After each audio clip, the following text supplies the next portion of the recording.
Awesome. Back again, season 2, episode 2, the Bay Area. How you doing, Dakota? What did you think about this episode, man? I'm doing good, buddy, and I hope you're doing good too. Yes, sir. Yes, sir. The Bay Area, the home of, like, what do we got here? The street dancing. They had the boogie loo, the robot, the strutting. Had the Black Panther presence, the pimps.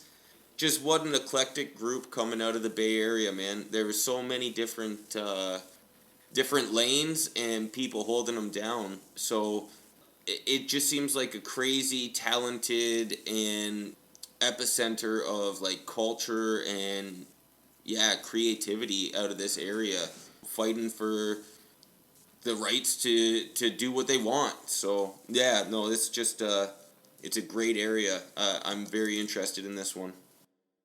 Yeah, for sure, man. And it makes you think, like, because we're talking about, like, Oakland, we're talking about California, we're talking about a little bit of San Francisco. Like, we're talking about, like, not a huge area, but populated, but so many different sounds and so many different reasons as to why those sounds have come about, right? Yeah. Like, I love to see if, I think about our closest kind of big city, big area, Toronto. I feel like no matter where you go, you get a little bit of different influence, yes. But I don't think you'd get this widespread, totally different, genres or feels and vibes like you get in the Bay Area. Like, it was really unique and really cool to see, man. Absolutely. No, I would agree, because most of the time you see things come and go in waves, and so you may see different styles emerge, but more often than not, people are all kind of going in one lane, and then there's a big disruption and a switch to a different lane, where to me it seems like in the late 70s and early 80s in the Bay Area, you had a bunch of people going in their own lanes. They're very different, very, unique lanes, and that's kind of what the Bay Area is known for, is being okay to be yourself. Whatever you are in the Bay Area accepts. Like, they accepted MC Hammer and Too Short during the same era there in like late 80s, early 90s. That's kind of two polar opposites right there, right? Yeah. That's just one example. And let's get into it, because they start off with Too Short, and they're talking he was 14 years old when he first started rhyming. Insane. And crazy, man. And I know it said he was influenced by the movie The Mac, which is something I've only heard about. I've only seen it on YouTube or whatever, but I've never seen the full movie. Have you peeped that movie? I have not, but super interested. Definitely on my wish list here. That's right. Like, it was like back in the Black's exploitation, like cool, smooth, The Mac. Yeah, I definitely want to check that out. But it was funny how he met his kind of partner in crime there, Freddie B. They're on a bus or a train, I think it was, going someplace, and he had a hat on that said Too Short, and Freddie B had a hat on that said Freddie B, and hilarious that, hey, you rapping? Yeah, okay. And then they join up, man. Like, I thought that was amazing. Yeah, and it's almost like it was meant to be, right? Like, you got these two guys that are repping themselves, like, they got it on their gear, they're out there, they're wearing it, and Freddie B, it's too bad that he had that run-in with Law and got locked up there just shortly after Too Short and him got together, because it sounded like he was kind of the businessman behind it all. He was the one that actually started hustling the tapes, those $5 tapes, out of the trunk of the car, and pop it in the tape deck and play it in the car for a couple minutes, and then everybody's like, yeah, no, I need that. he was the one that started the hustle, and thank God, because Too Short is an amazing part of rap history, I would say. Yeah, I absolutely would too. Like that mentality of, hey, here's a tape. Oh, how much?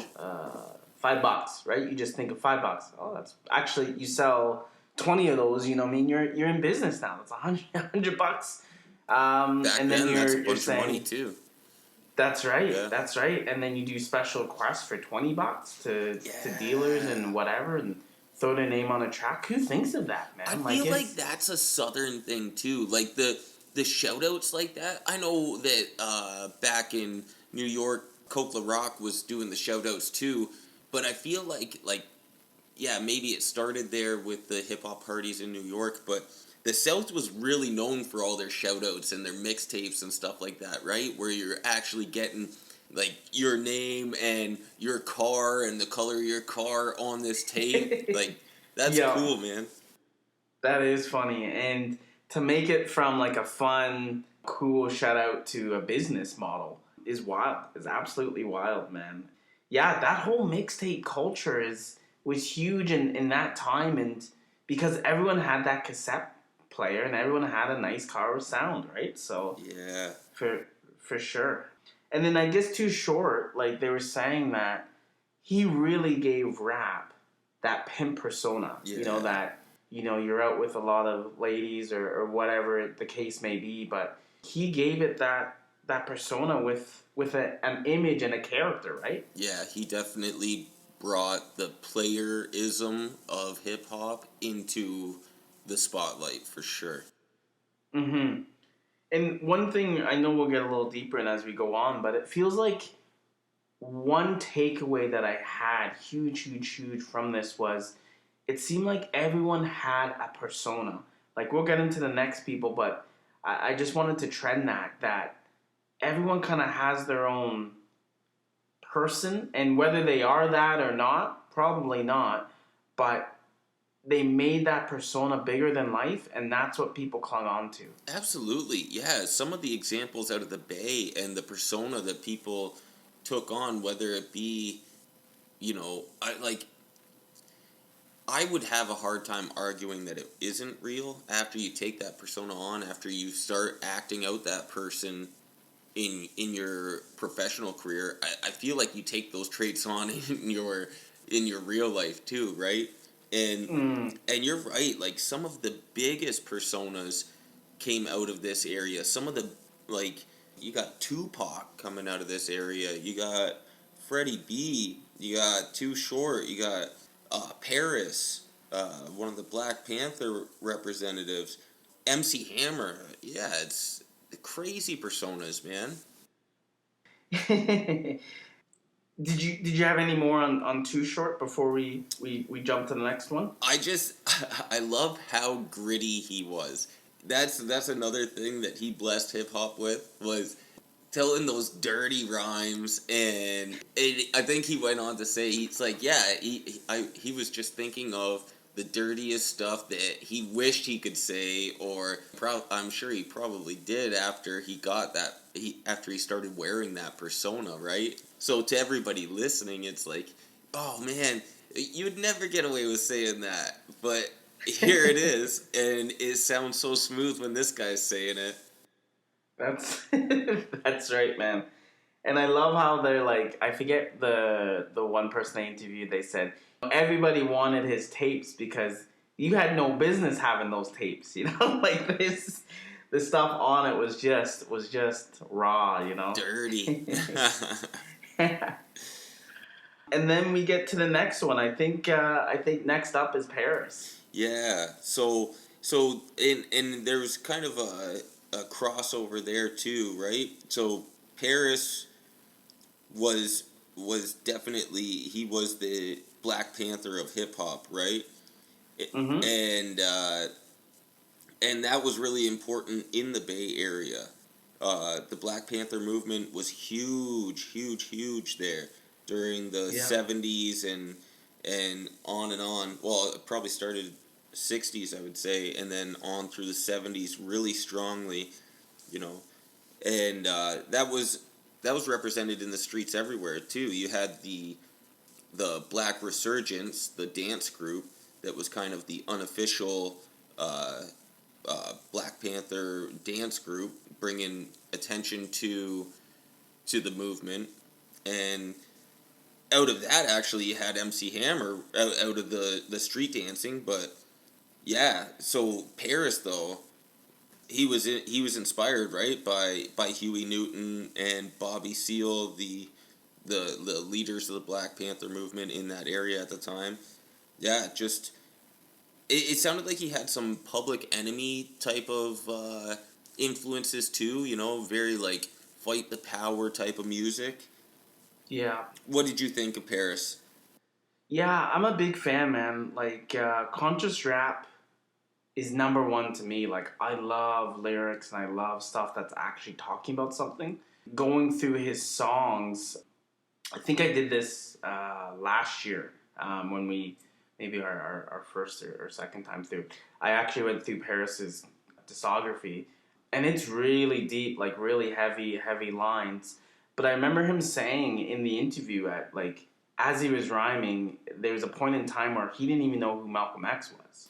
You know, so it's just saying that how deep the forgetting your own culture is in this society. And he did some listening, went to some talks, and it definitely changed him and made him even more consciously rap forward, going forward for his rhymes. And yeah, I think I said this to you back in the day, but I said, like, I think if I grew up in the Bay Area or even Chicago where Black Panthers are big, I think I'd be a member. Like, I could see that. I just, yeah, I just listened to some of the stuff that's said, and it's just like, yeah.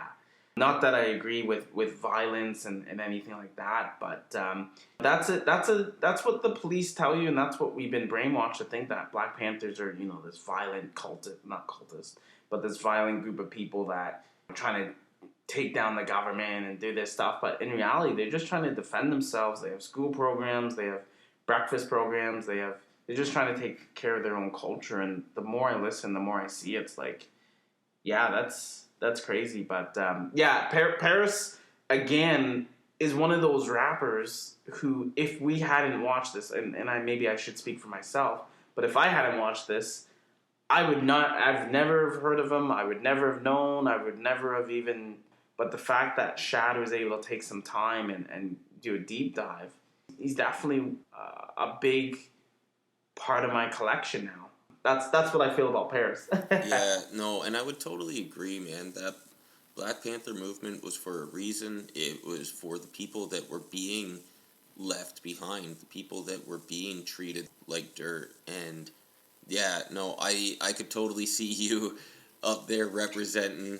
You know, I could definitely see that.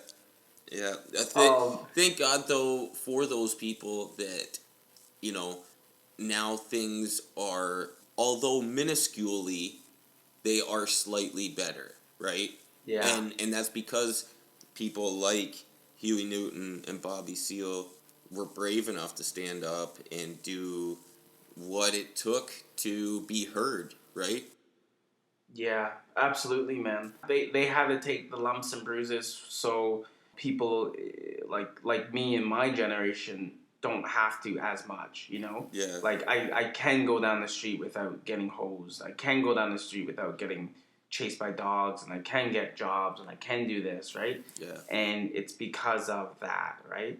I don't know if I told you, but I watched a movie a couple of weeks ago with Rika. It was called Judas and the Black Messiah. Yeah, you told me a little bit about this one.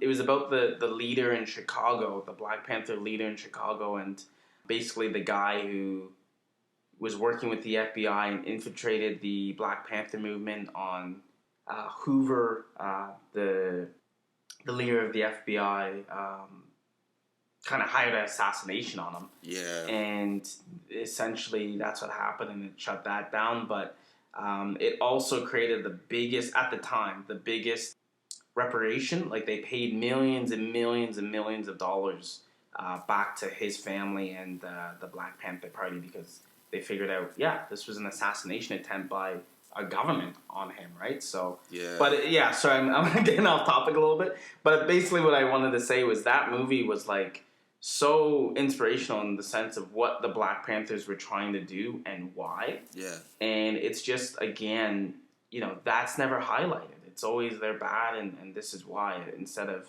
well, what made them like this and why are they talking like this, right? So, Yeah, for yeah. sure.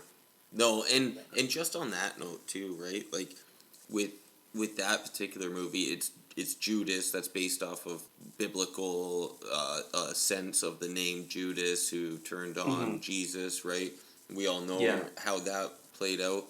And Yeah. it's interesting too, like this is just another level of the systemic racism that was very prevalent at the time and continued on long after as well, is that you may be set up in some way or another and get pulled by the cops, and then now you're working for them, like whether you want to or not. You know what I mean? It's almost like a lot of the times you don't have any other choice. It's like you're now either you're gonna make this a assassination attempt on our behalf, or you can spend the rest of your life in prison for this crime that we've basically set you up for. Like, and it's just wrong place at the wrong time, or your connection to the movement. Yeah, it's messed up. But yeah, sorry. We've both gotten off track now. It's all good, man. That's why I love doing these, because it is bigger than, it is deeper than rap, right? Yeah. So it's amazing. And this is where rap is birthed. This is where hip hop is birthed. Is from these situations, from the pressures, right? That's that pressure that's squeezing that carbon until it comes out a diamond, buddy. Exactly, man. Without the perseverance and the struggle that they're going through, Paris wouldn't have any rhymes, right? Like, what would he be talking about? That's right. Right? Like, gave him the voice, the journalist from the streets, saying, this is what I'm going through, this is what people around me are going through. Listen, right? So that's interesting, right? So you take Paris, and he took the the journalism aspect of the streets and brought it to mainstream. Well, I don't even know if I would call it mainstream, because like you said, I'd never heard of Paris before this episode. So I'm gonna say brought it into reality in rap, right? But then now look at the other side of it, where let's go back to the Black Resurgence, the dance group, right? And you've got MC Hammer, who was highly inspired by these guys, and they were kind of the unofficial dance group that brought attention to the Black Panthers too, right? But then you have MC Hammer that came from this genre. So now you've got somebody that's basically dancing and partying as their outlet, like to get out of the same situation. So just one person is taking the form of that conscious rap, that social movement, hip hop, and then the other one is like, you know what? I just want to have some fun and forget about it. it's like the same coin but two different sides, right? Yes. And while you brought him up, let's go to MC Hammer. It's that whole thing of know your skills, know your lane. This is what you want to do, dance. Yeah. You want to dance your way out, and he became, really, you could argue, hip hop's rap's first pop star. Yeah, and he was happy to make that claim. He was on record saying, the hip hop heads that want to have the raw and rugged raps, they can have it. They can keep that lane. You keep pushing your Chevy, and I'll be pushing this Mercedes. Yeah. And he was happy to be in his lane. That's the Bay Area support, though, right? Like we were talking about this earlier, is in the Bay Area, it was cool to be you, whatever you were. You don't just because there's a movement going on in this area doesn't mean that you have to conform to this.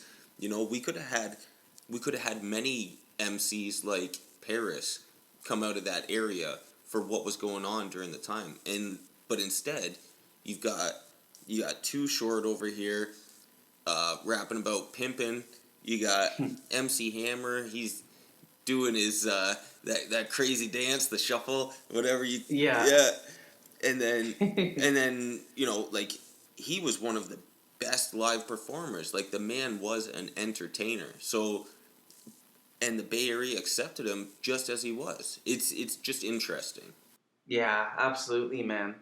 And yeah, he was himself and everyone accepted him. And the people who did hate on him, the haters, 10, 15 years later, wanted to be him, where he's in commercials, where he's taking a Pepsi commercial and it looked like Japanese writing on it too. So like worldwide now.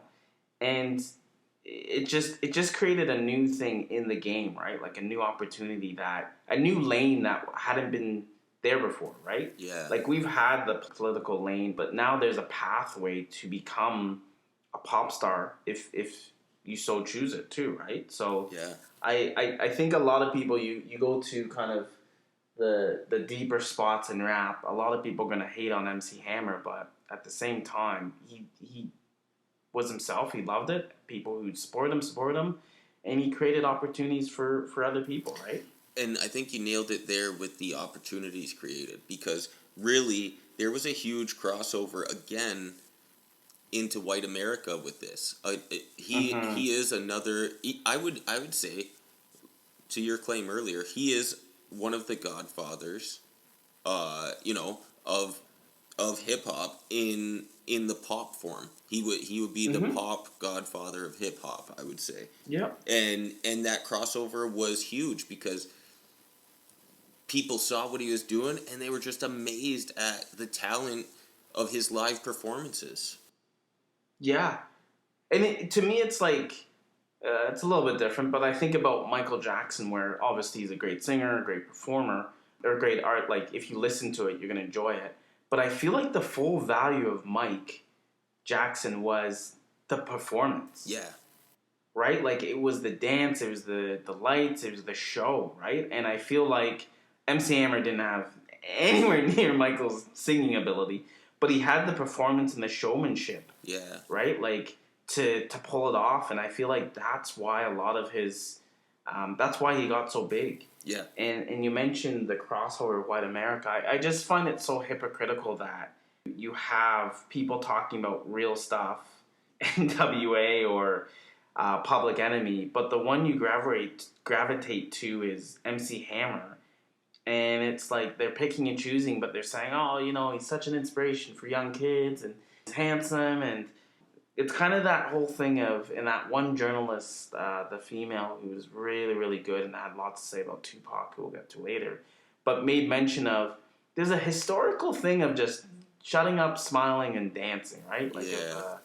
right? So, Yeah. I just kind swallow of, down whatever you're feeling and just put on a performance. Yeah. yeah, That just is show up. definitely historical in the black community for sure, man. Yeah, and it just kind of got me, it kind of just got my shoulders up thinking, okay, MC Hammer's the one that we really want to, but okay, I see, I guess, And I guess I should go on to say that it's not important that hip hop crossed over into white America. I don't think that that is an important part of hip hop and its evolution, but it was a huge money generating part of hip hop. And in that sense, it was important because without that crossover, without that extra income, of how many more billion people listening to the genre, would it be as big or go as far as it did? I definitely think that New York had it all down pat, but like until, you know, maybe Blondie or whatever did that first track about Grandmaster Flash, yeah, would it have crossed over so far? Because and I know by watching this show and listening to these hip hop heads report back to us that the only thing on the radio at the time was rock and roll, country, heavy metal. There wasn't any hip hop radio stations back in the day. And what pushes that narrative, I think it's the money that was coming in based on where the sales were going that pushed it up to that next level. So I want to say here right now, I don't think that it's important that white America got on top of this. That has no value in hip hop's creation, but I think that without that, there wouldn't have been as much demand to make it what it is today. Because now hip hop is everywhere, right? Yeah, absolutely, man. Absolutely. I think you hit it on the head. Absolutely.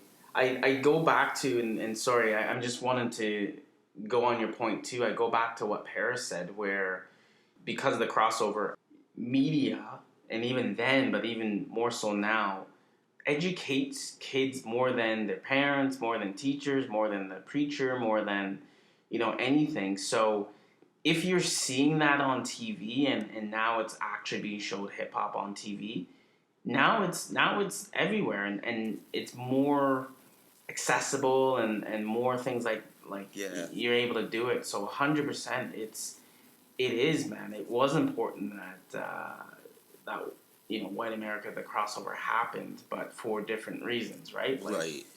Like you stated. So yeah, absolutely, man. Yeah, yeah, for sure. And then next up we had E40, who, E40. oh man, was he ahead of his time? A Like, hundred holy percent, smokes. yeah.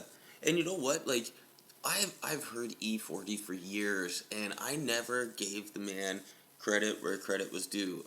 I, in my opinion, I always disregarded it super quick. And now going back and listening to it, with this open, objective ear, I'm like, oh damn, like he was totally ahead of his time, and that level of talent is actually incredible to come up with your own style. I love, first off, people being the father of their own styles. You know what I mean? Mm, And so here he is. He came out with this completely original sound. And if you actually listen to it, it's incredibly talented, man. Like, but yeah. but the key part is 3 albums in, and he Mm, still wasn't getting any play, and he didn't give up his craft. He continued on in his own lane and just waited for everybody else to catch up. And now he's a legend out of the Bay Area, right? yeah. And that's just it, man. Your dream, do not give up, because, and his brother, they had him on too, saying, bro, just keep going. They'll get it, just keep going. Don't give up. Don't stop. And it'd be so easy just to say, okay, they don't get it, I'm done, right? But Yeah, that's a hard grind. 3 albums, man, yeah, and no one's buying anything, and it took all the way to that fourth one. But yeah, like you're right. I didn't give E40 much love. I didn't give E40 much time, but and then I saw this and was like, whoa, let me go back. And yeah, such a wordsmith. He can speed up, slow down. Like it's so creative and so cool. yeah. And he's got to be, like Shad said in this episode, he's brought more slang into hip hop than any other artist. Yeah, yeah. Under the tuck, I think that's what I Yeah, mean. Like there is so many there. Like when he's spitting them off, I'm like, whoa, what is that? Wait, what is this? And yeah, for sure, man. yeah, It, like, oh man, I just need to take a second, just because like my mind's so blown at how we got to where we are, yeah, and how many different people and how many different places around. We're just doing the U.S. really of this show, but around the U.S. that have had their fingerprint or their input on where we are today. Right? It's not just one person we're here. yeah. It's so many, man, and it's so cool that everyone has their own flavor, their own style, and they kind of put their own, broth into the soup, if you will, and this soup is really, really looking good. Yeah, man. No, 100%. It takes anything in life takes a village, and the village of hip Yeah. hop. Yeah, man. you got uncles, you got aunts, you got fathers and brothers and sisters and mothers. And everybody's bringing their own pot to the table. Like it's just yeah, man, potluck dinner. That's right. I love it. Speaking of next one, bringing something to the table, Digital Underground, man. Hey, so it was said just a minute ago, like the journalists of the street that are bringing the information right from the bottom, and then you've got the people that just want to mess around and have fun and dance their way out, And Digital Underground, man, like what what a crazy, insane, like party group, right? Yeah, yeah. And Shock G was the leader of that one, in my opinion. But just so clever. Just so many different ideas in the videos, man. So much fun. So much fun, right? Yeah. Shock G was like he was a performer too, man. Good point. Absolutely. There's the Humpty Hump character that he had with its flavors of like Benny Hill, Rodney Dangerfield, mixed with a little bit of Slick Rick, and he claimed Boozy as well, which was a guitar player from a funk. I think it was a P Funk. Yeah, yeah, man. But like, what a character! And this guy, man, he did it as a joke, and then it took off. It did. Like, I would say, without Humpty, I'm not sure they'd be as popular as they became. Yeah. That and they even admitted that, like, Humpty Dumpty could have had his own album, right? Like, Yep. who's Digital Underground? I'm just, is that Humpty's group? Like, it's but it's funny just how that character came to be, right? They're at a dollar store, they're about to, go to a show, and he picks up a funny hat, he picks up the funny nose, which I think was the big one. Yeah. And then just shows up in the video and he's just dancing. They're like, and that hey, who's voice, that? right? Yeah, that's right. That nasally, deep, yeah. He did put, and again, it comes back to persona, man. Yes. He put his own persona on it, rocked it, people loved it, and then he just took it to the next level, right? He just owned that, right? It's kind of cool too because like I picture Shock G a lot more of an artist than maybe he's viewed as. And here he is, he's doing his thing while basically remaining anonymous because he's got this character that he puts in front of himself, right? Yeah. I don't want to say he's anonymous. Everybody, like, people know who Shock G is, but he was able to keep some anonymity while getting rich and famous. So that's a pretty interesting thing for an artist to do. Yeah, right? It's kind of like that, oh, shoot, I forget what it's called, but when you write a book and, like, a ghostwriter. Ghostwriter, yeah. Yeah, that's it. And he was his own ghostwriter, right? That's right. Yeah, that's a concept, right? That messes with your mind pretty quick, but yeah, that is wild. Yeah, and I honestly did not know this until I saw these episodes, but in comes new member who's carrying the equipment around, setting up, who arguably is one of the most famous people in hip hop, Tupac, man. Tupac. I honestly, or Tube Socks, we should call them. Tube Socks. Yeah, that's what Richie Rich's mom said when he called the phone, right? I got somebody on the phone for you, Rich. It's Tube Socks. That's Tupac, Ma. Oh man, I honestly did not know he was a part of Digital Underground. I know it's brief, but he did some bars and was in some videos, but I did not know that. But wow, amazing, man. Yeah, it's incredible to see. You're right. To see such a conscious political activist come out of such a playful, funny group, but the guys kind of knew it from the beginning too, that Tupac was an artist on his own, and his manager just wasn't able to push his music anywhere. Nobody was taking it. So they were about to give up on him. He was about to give up on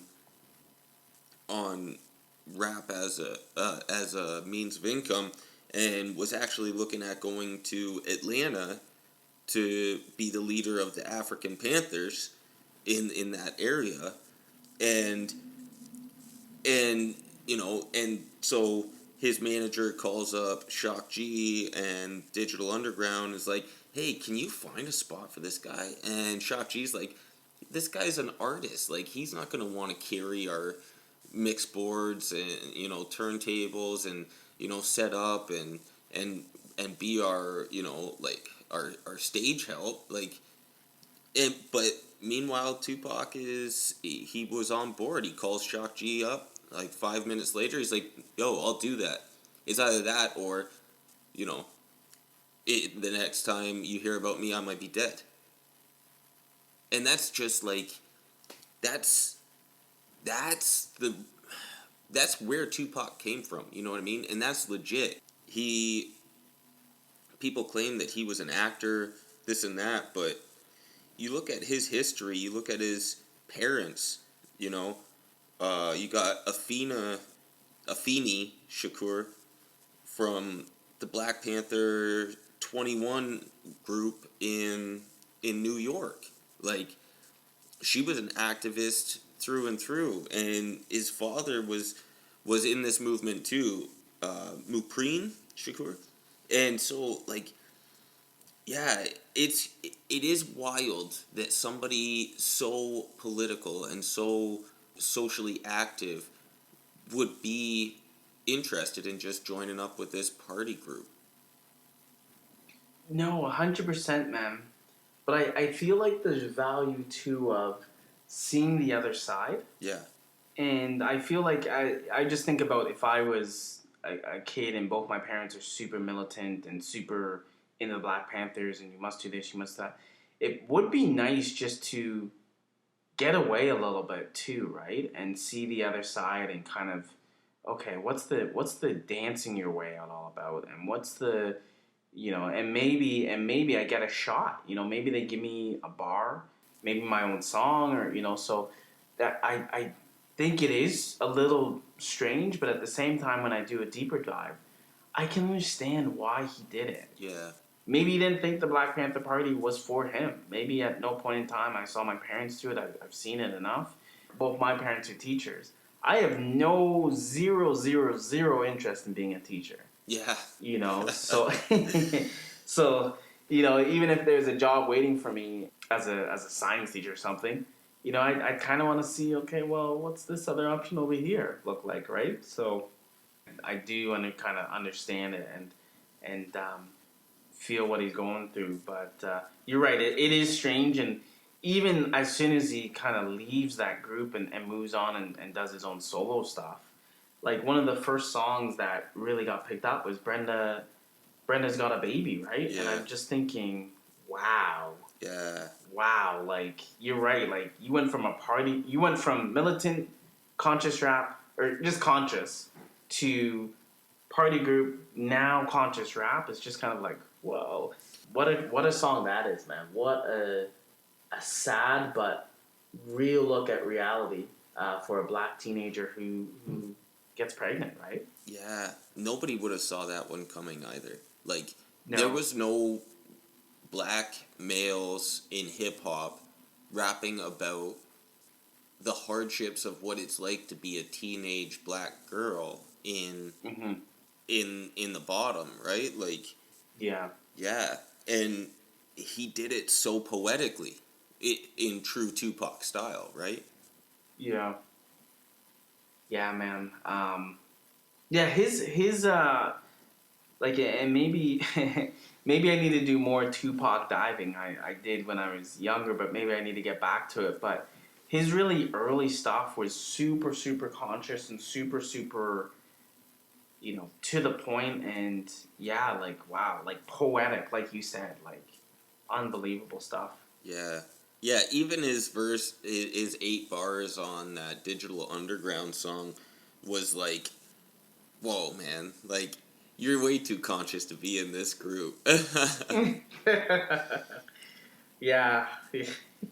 What was that? That was Same Song by Digital Underground, where he was Same on. song. Okay. Yeah. Yeah, and, yeah. When you listen to that song, it's like, this isn't the same song when Tupac comes on. Yeah, it was like, was that from a different song? Yeah, for sure, Yeah. man. Awesome. No, this was another good episode, man. Another, deep dive into hip hop and where we are today. Do we have a chance to go over the homework from last week? Let's hit it up, buddy. So we got Yeah. Ghetto Boys, Mind Playing Tricks on Me, and Mm-hmm. then UGK, Use Me Up. Please, I would Yeah. like you to go first. Give me your thoughts. Yeah, for sure. So I'll start with Ghetto Boys, by playing tricks on me. Yeah, like, and full disclosure, last year I think that was my number 2 or 3 song on Spotify. Yeah, no On mine, kidding. that. Yeah, they do that annual, what you've listened to and that kind of stuff. Yeah, so it was number 2 or 3. So I was really vibing with that song last year, and really enjoyed it. So I just love the beat. I love the like and I love the lyrics in it. Like, the video too. Like, it's really a classic hip hop song that's great. So I really enjoyed that, and getting back to that. UGK Use Me Up. Again, I picked that one because it was the first UGK song that I heard. And going back to it, listening to it, it reminded me a lot of the movie. Oh, Hustle and Flow. Oh Like, yeah. it just the vibe, just the singing, just the like the feel. Like, it felt like he was just talking about this, and just it was so, I don't know, man. It was. But yeah, I enjoy that. I think they have better songs, but I think this was, yeah, I enjoy this. Yeah. What were your thoughts? Well, okay, so let's start on UGK. Well, where you Yep. ended there. Use Me Up. That was an awesome. I can't say that I've listened to that before. I can't say that I've heard Use Me Up before, and that's part of my homework on this last week was going back and digging up some UGK, and I've always been well, I shouldn't say a big fan, but like I can respect that music, man, and they're just an incredible duo. One of my favorites was actually when they were with Jay-Z on that. Yeah, Big Pimpin'. Yeah, Big Pimpin'. Mm. And so, yeah, no, killer song though. I love, you know me, I'm a big lyricist. I enjoy listening and pulling things apart. And you didn't really hear people rapping about uh, a player being pimped.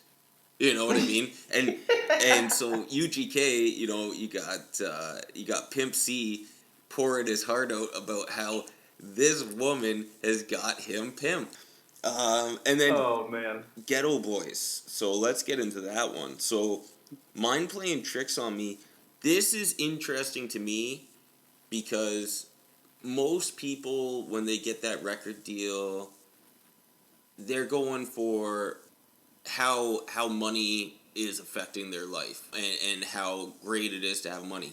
These guys, they got booed off stage in New York. They come back a year later with Mind Playing Tricks on Me. These guys have been doing it at this point when they wrote this song, and they're still talking about what it's like to be down in the bottom and like talking about these 4 corners of these walls with the candles lit, and I can go right back to that place listening to their lyrics, and I can see, like this 1 bedroom rundown shack that's got to be lit up by candlelight because they don't got power or nothing. Like, you know, it just takes you right there. So, no, that one is definitely lyrically laced, and that's my shit right there. Yeah, man, it's it's good. It's good. Yeah, you can tell why that's a classic hip hop song, right? Like why in anyone's top 20 for hip hop or whatever you want to put it, right? Like it's great, man. Yeah. So now, homework for next week. I'm sure you got something, buddy. What do you got? I do, and I'm gonna go with my boy Paris, man. Okay.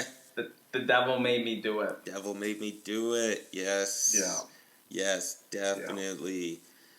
Yeah. You know How what? about you? I respect that one. That is definitely. I'm big fan of this. I'm looking forward to getting into that. I think I'm gonna take it back to Too Short, Freaky Tales. Nice. Yeah. I haven't listened to that in a minute, so that's gonna be a nice kind of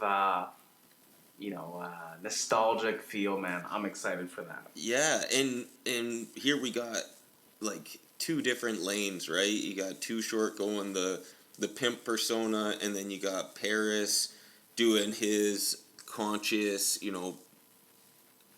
public service rapping. So this will be good, man. Oh, I'm excited, man, for sure.